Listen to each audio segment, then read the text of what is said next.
Welcome back to Action for the Soul. This week's Parsha is Parshat Nitzavim.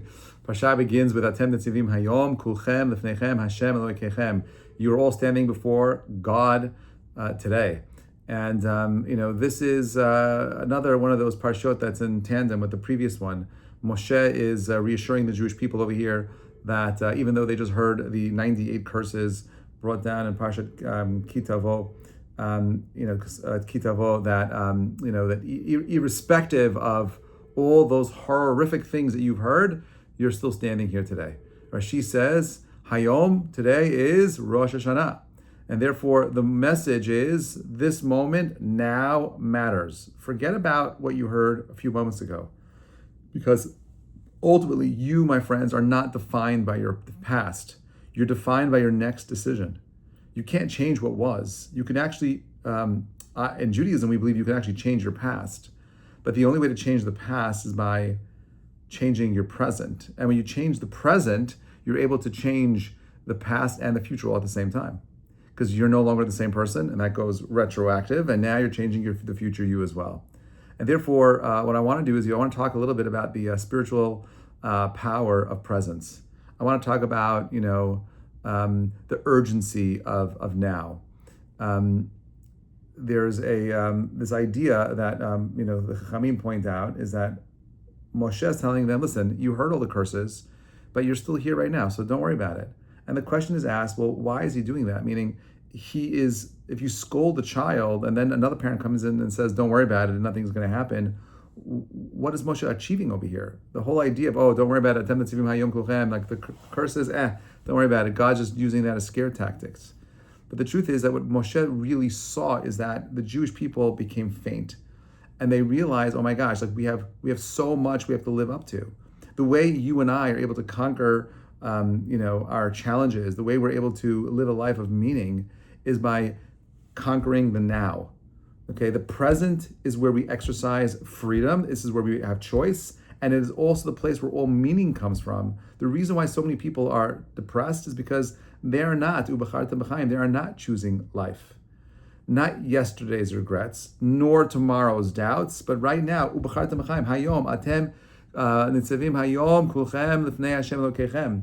It's interesting, there's a Vilna Gaon notes that the word hayom, right? He says that really there are 5 times in the year where we're being judged, right? So you have 2 days of Rosh Hashanah, you have Yom Kippur, you have Hoshana Rabbah, and you have Shmini Atzeret, right? So those are your 5 days. Where does it come from?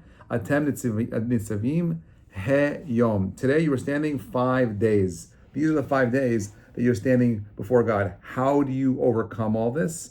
The way you overcome this is Atem Nitzavim He Yom Kulchem Lifnei Hashem Elohekechem. We have to be united. You have to stand together. It's interesting. I was in the wake of Charlie Kirk. I've been flooded with like Charlie Kirk videos and whatever it is. And someone sent me something where Charlie Kirk is talking about diversity. And he made a good point. I'm still trying to wrap my mind around it if I agree or not, but I like the idea that he said at the end of the day, diversity doesn't make you better. Diversity makes you weaker. What makes someone stronger is unity. You can have diversity with unity and then you have strength. But having diversity for the sake of diversity and forcing diversity doesn't bring you any kind of strength. It just makes you become weaker, right? You want to have a well-trained army that works in unison together in tandem, not a diverse group of people doing their own thing. And therefore, the way you and I win Rosh Hashanah is by remembering that I can't do it alone.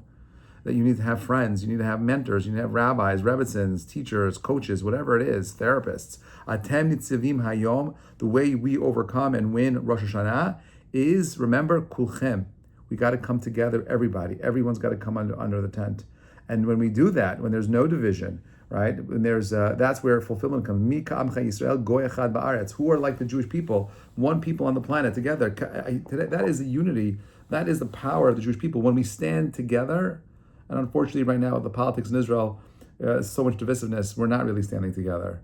But at the very least, I'm going to do my best to stand shoulder to shoulder with my siblings, with my parents, with my neighbors, with the people in my community, and so on and so forth. All of them matter. You can't do it alone. As a matter of fact, there are many mikubalim and many other sources that speak about Rosh Hashanah. The idea over here is that we need to do everything we can to work on v'ahavta l'reacha kamocha, work on the mitzvah of loving your neighbor, bringing them in. It's not just about you, it's about us as a collective. Kol Yisrael arevim zeh lezeh. We are all, my friends, interconnected. Rav Kook says something powerful. He says every person must know that they have a unique call to serve God in a unique situation. And wherever you are right now, that is your unique mission. Not in the past, not in the future, but in this moment, right? Wherever you are, however broken or brilliant, start there now. You can't change a future if you're unable to grab the reins of the present. Wherever your thoughts are, the Baal Shem Tov says, that's where you are, all of you. You're stuck in the past, you're in the past. You're worrying about the future, you're not here right now. And the only way to win tomorrow and yesterday is today, Hayom. Your kavanah defines your spiritual GPS. Are you here or are you distracted? Rav Nachman of Breslov says, if you believe that you can destroy, then famously believe that you can repair. The whole world is a kol ha'olam kulo gesher tsar me'od. The whole entire world is a very narrow bridge, but the main thing is lo lefached, don't be afraid, right? Rav Nachman is reminding us to act in this moment, even with fear, even with flaws. Teshuvah begins where you are. So, Rav Hirsch says that in each generation, they have a new brit with Hashem, meaning, and this is part of what this week's parsha deals with. The idea that, Moshe is telling us that we made a covenant with the Jewish people, with those people that are here, and even those people that are not here. How do you make a covenant with the people that are not here? And Rav Hirsch says that each generation has a special covenant, a new covenant with Borei Olam, and every individual stands directly before God as if they are choosing. Nitzavim is a reminder that Judaism is not inherited. Your Yahadut, your religion, your faith has to be a choice.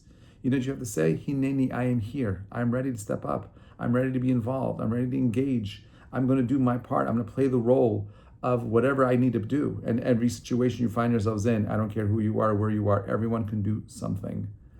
Whether it's volunteer, whether it's listen, whether it's help an old lady cross the street or someone with their bags, whatever it is, everyone can be of service. There's an interesting article I was reading today about, the population decline and how since the 70s, population declines happen everywhere at the same exact time. And there's all kinds of different opinions as to why it's happening. And I'll tell you why I think it's happening. It's happening simply because we no longer love. Everything that we have is about our own personal pleasure, our own personal gain. We're no longer thinking selflessly. The people in the 50s, the baby boomers, the biggest boom in population, happened at a time where people were just selfless. They were thinking about the future. They were thinking about the now and building the future. They were never thinking about their vacation and worrying about and having the anxieties that this younger generation has. It's all about how I can love and be of service. Love and be of service.